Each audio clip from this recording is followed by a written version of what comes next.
Hello guys, যারা এই বিষয়টাতে ইন্টারেস্টেড তারা থাম্বনেল দেখে এখানে আশা করি এসেছো। তো এই বিষয়টার আজকে আলোচনা হবে এবং 22 তারিখে, গত 22 তারিখে অর্থাৎ 22শে ডিসেম্বর কলকাতা হাইকোর্টের যে এসএসসি নিজে, ঠিক আছে, অর্থাৎ স্কুল সার্ভিস কমিশন নিজে একটা শিক্ষক এবং অশিক্ষক মানে গ্রুপ সিইডি সমস্ত 3টে ধাপে যে পরীক্ষা হয়েছিল 2016-তে, ঠিক আছে, তার বেসিসে 3টে গ্রুপ অর্থাৎ 9 থেকে 12 এবং গ্রুপ সিডির লিস্ট প্রত্যেকটা মানে ওয়েমারের মেনশন সহ স্কোর সহ একটা হলফনামা পেশ করেছেন এবং সেখানে জেনারেলি মানে প্রত্যেকের লিস্টে তথ্য দেওয়া হয়নি, কিন্তু এই যে দেখছো যে ইরেগুলারিটিস মানে কিছু হয়তো নিয়ম সেখানে ভেঙেছে, কিছু নিয়ম সেখানে ভাঙা হয়েছে, এই বিষয় নিয়ে তারা কিন্তু একটা হলফনামা জমা দিয়েছে যেটা প্রায় 90 পেজের উপরে এবং সেখানে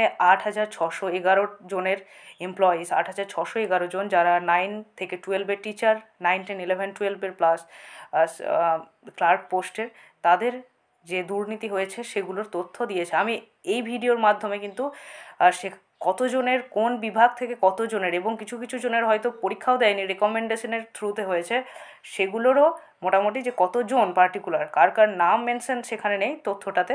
এবার আগেই তোমরা জানো 9, 10, 11, 12-এর কিন্তু যেটা লিস্ট বেরিয়েছিল সেখানে ইরেগুলারিটিস, ঠিক আছে, সে হয়েছে, তার ভিত্তিতে কিন্তু বেশ কয়েকজনের ওয়েমারের স্ক্যান সহ, ঠিক আছে, ওয়েমার কপি স্ক্যান সহ সেখানে 9, 10-এর পাবলিশ হয়েছিল, পরে 11, 12-এরও পাবলিশ হয়েছিল তাদের নাম, ঠিক আছে। যারা বিষয়টা সম্পর্কে অবগত তারা সহজেই ধরতে পারছো আশা করি, এবং আমি আপাতত তোমাদেরকে সেই ডিটেলসটা দেখাবো যে ডিটেলসে তথ্যটা দেওয়া আছে, মানে কতজন কোন পোস্টের জন্য কতজনকে সিলেক্ট করা হয়েছে, মানে এই 8,611 জনের যে দুর্নীতির তথ্যটা ধরা পড়েছে, অ্যাকিউরেট মান হয়তো এর চেয়েও বেশি, ঠিক আছে। তো এই আপাতত এই 8,611 জনের কিন্তু ভাগ করে দেওয়া হয়েছে যে কোন বিভাগে কতজন রয়েছে এখানে। সেই স্ক্যামগুলোর অর্থাৎ 2016 সালে যারা পরীক্ষা দিয়েছে এবং তাদের মধ্যে 8,611 জন অর্থাৎ 8,500-এর উপরে যাদের জাম্প রয়েছে, র্যাঙ্ক জাম্পস রয়েছে, ডিরেক্ট জব রেকমেন্ডেশন রয়েছে, পরীক্ষা উইদাউট মানে রেকমেন্ডেশন লেটার ছাড়াই তাদেরকে ডাইরেক্ট জবে তাদেরকে জব দেওয়া হয়েছে বা তারা জয়েন করেছে 2021-22 সালেও তারা জয়েন করেছে 16 সালের ভিত্তিতে। তো তাদের মোটামুটি একটা লিস্ট এখানে আপনারা কিন্তু এই জায়গা থেকে পেয়ে যাবেন, ঠিক আছে। যেমন এখানে কি বলছে যে 2016-তে যারা গ্রুপ সি ডি এমপ্লয়িজ রয়েছে একদম 9, 10 থেকে শুরু করে সি গ্রুপ ডি তাদের ভিত্তিতে, ঠিক আছে। তো এখানে স্পষ্টতই দেখা যাচ্ছে যে গ্রুপ ডি ক্যাটেগরিতে কতজন রয়েছে, 2,823 জন এমপ্লয়িজ রয়েছে, যাদের মধ্যে 2,823 জনের কি হয়েছে দেখো, ওয়েমার সিট ওয়্যার ম্যানিপুলেটেড। তো তাদেরকে আমরা আগেই জানি যথারীতি, আর ওই বিষয়ে আলোচনা করছি না, মানে 0 থেকে অনেকের স্কোর প্রায় 55-তে 55 দিয়ে দেওয়া হয়েছে, অনেকের 54 দিয়ে দেওয়া হয়েছে, অনেকের 53 দেওয়া হয়েছে, ঠিক আছে। যাদের বা খাতা হয়তো 2-4টে করেছে যেগুলো সঠিক কনফার্ম হয়ে, বাকিগুলো অটোমেটিক কিন্তু সেগুলো নাম্বার দিয়ে দেওয়া হয়েছে এবং তাদেরকে কিন্তু নিয়োগ করা হয়েছে। এবং তারপরে অ্যারাউন্ড 3,800 জন যারা গ্রুপ সি, তাদেরকে ফ্রডিউলেন্ট ওয়েমার সিটস, তাদেরও সে একই ব্যাপার। বাকি বলছে তাদের ডিরেক্ট জয়েন করেছে তারা directly without issuing recommendation letter, তাদের রেকমেন্ডেশন লেটারও ইস্যু করার দরকার হয়। তো যেমনভাবে স্ক্যাম হয় এবং এই যে স্টেট লেভেল সিলেকশন টেস্ট যেটা হয়েছিল তার বেসিসে এসএসসি কিন্তু সেটা স্বীকার করে নিয়েছে এবং হাইকোর্টের দেবাংশু বসাকের তত্ত্বাবধানে যে গত 5ই ডিসেম্বর থেকেই এর এগেনস্টে কিন্তু বিভিন্ন রকম ইস্যু বা বিভিন্ন রকম তথ্য সেখানে সাবমিশন চলছে। 22 তারিখে, গত 22 তারিখে এটা কিন্তু জমা দেওয়া হয়েছে এই লিস্টটা, ঠিক আছে।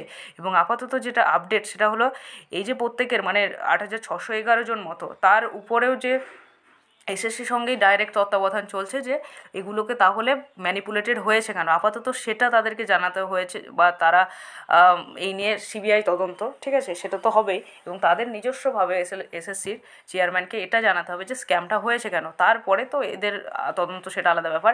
এবং এগুলো কিন্তু প্রুভড, প্রমাণিত, ঠিক আছে, এদের এগেনস্টে আর কোনো প্রমাণের দরকার নেই যে 8,611, এদের যেটা রয়েছে সেটা কিন্তু এর আগেনস্টে কিছু ভেরিফাই হবে না, মানে এরা আর কোথাও যেতে পারবে না। সুপ্রিম কোর্ট কিন্তু এটা খারিজ করে দিয়েছে, ডাইরেক্ট হাইকোর্টেরই সিদ্ধান্ত এবার যা নেবার তাই নেবে, ঠিক আছে। তো at the same time 907 people were appointed as teacher for standard 11-12। তো 11-12-এ ওএমআর ম্যানিপুলেশনের 907 জন রয়েছে, যেটা লিস্ট কিন্তু 907 জনের একটা লিস্ট রয়েছে, সঙ্গে প্রত্যেকের লিস্টও দেওয়া হয়েছিল, কিন্তু স্ক্যাম যেগুলো হয়েছিল 907 জনের। তো আরও কি বলছে দেখো, 39জন কিন্তু জ্যাম্পিং মানে র্যাঙ্ক জ্যাম্প করে যারা চাকরি পেয়েছে। 183 জন কি বলছে, 183 জন ওয়ার অ্যাপয়েন্টেড অ্যাজ টিচার্স 9-10-এর, ঠিক আছে। 9-10 স্ট্যান্ডার্ডে 183, অ্যারাউন্ড 972 জন কী হয়েছে ওএমআর ফ্রড। তো বিভিন্নভাবে র্যাঙ্ক জাম্প করে হয়েছে, ওএমআর ফ্রডিউলেন্ট বা ফ্রডের মাধ্যমে হয়েছে, এবং ডিরেক্ট তারা জব পেয়েছে উইদাউট এনি রেকমেন্ডেশন লেটার বা কোনো রকম তথ্য ছাড়াই, ঠিক আছে। তো তাদেরকে পরে নিয়োগ করা হয়েছে। আমরা কিন্তু জানি যে 2016 পরীক্ষার নিয়োগ 18-তে হয়, এবং তারপরেও যথারীতি 19, 20, 21, 22-এও কিন্তু এইভাবে নিয়োগ চলতে থাকে। এগুলোতে কিন্তু ফিজিক্যাল সায়েন্স বা কর্মশিক্ষা ওয়ার্ক এডুকেশনের কোনো লিস্ট প্রকাশ হয়নি, যদিও সেখানেও কিন্তু অনেক দুর্নীতি হয়েছে। সেগুলোর এগেনস্টে আপাতত কোনো কেস যত সম্ভব নেই, তাই ওর এগেনস্টে কিন্তু কিছু আপাতত হচ্ছে না। তো পরে যে হবে না এমন কোনো গ্যারেন্টি নাই, বা যেটা আপার প্রাইমারি সেটাও যে স্বচ্ছভাবে নিয়োগ আপাতত যদি হয়, তাহলেও পরে সেটার আগেনস্টেও হতে পারে, কেননা সেখানেও অনেক রকম দুর্নীতি রয়েছে, এবং সেটার আগেনস্টে কিন্তু আপারের বিরুদ্ধে অনেক কেস রয়েছে। তো হোপফুলি আপারের কথাটা আমরা এখানে বাদ দিচ্ছি।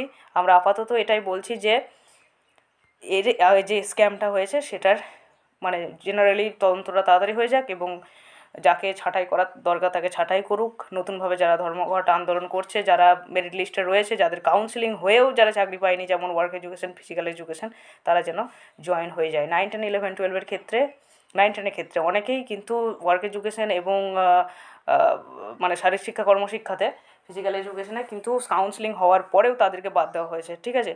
তো দেখা যাক কতটা কী হচ্ছে। আপাতত এতটাই আপডেট যে 8611 জনের যেটা লিস্ট দেওয়া হয়েছে, তাদের কিন্তু তারা যে ফ্রডভাবে চাকরিটা পেয়েছে সেটা কিন্তু প্রুভড হয়ে গিয়েছে। এর আপাতত মানে এটা তদন্তের কোনো কিছু নেই। এসএসসিকে এটা মানে জানাতে বলা হয়েছে যে এটা হলো কেন, ঠিক আছে। তাদের যদি কিছু মানে একদম পুরোপুরি এটাকে গুছিয়ে আনতে চাইছে বা অনেকটা গুছিয়েও এসেছে, এতে মিসকনসেপশনের কিছু নেই। যদি ছাঁটাই মানে করার দরকার হয় তাহলে কিন্তু কয়েক মোমেন্টেই হয়ে যাবে, কেননা ওয়েমারের যে স্ক্যান কপি এবং যেটা দাবি করেছিল ওরা যে আমাদের সাইন নয় বা আমাদের ওয়েমার নয়, সেটা কিন্তু পরীক্ষা বদ্ধভাবে সেটা প্রুভড হয়ে গিয়েছে যে এটা প্রত্যেকটা ক্যান্ডিডেটের নিজের সাইন। সেগুলো নিশ্চয়ই পরীক্ষার কোনো অনেক প্রসেস রয়েছে, সেটা কিন্তু সুপ্রিম কোর্টে ওটা আগেই প্রুভড হয়ে গিয়েছে যে না, যে বলছে যে এটা আমার নয় ওয়েমারটা, সেটা কিন্তু মিথ্যা কথা, ঠিক আছে। ধরে নাও এই লিস্টের মাঝে যাদের নাম রয়েছে তারা অস্বীকার করছিল যে নিজেদের আমাদের ওয়েমারটা নয়, এটা অন্য ওয়েমার, কিন্তু না, সেটা কিন্তু ভুল, ঠিক আছে। তো আপাতত প্রুভড হয়ে গিয়েছে যে তাদেরই ওয়েমার। সুতরাং যেসব 0 পাওয়া বা 17-18 পাওয়া ছেলে মেয়েগুলো বা যারা টিচার্স রয়েছে, এখন টিচার হয়েছে, তারা 55, 50 বা 54, 53 পেয়ে, ঠিক আছে, তাদের কিন্তু আপাতত যাই হোক সময়ের অপেক্ষা এটা মনে হচ্ছে। তো হোপফুলি যাই হোক সেটা যেন ঠিকভাবে এবং ফেয়ার অ্যান্ড স্কোয়ার হয়, ঠিক আছে, ন্যায় ন্যায্যভাবে। ওকে গাইস, থ্যাংক ইউ এতটাই update. Thank you guys, stay good, stay happy.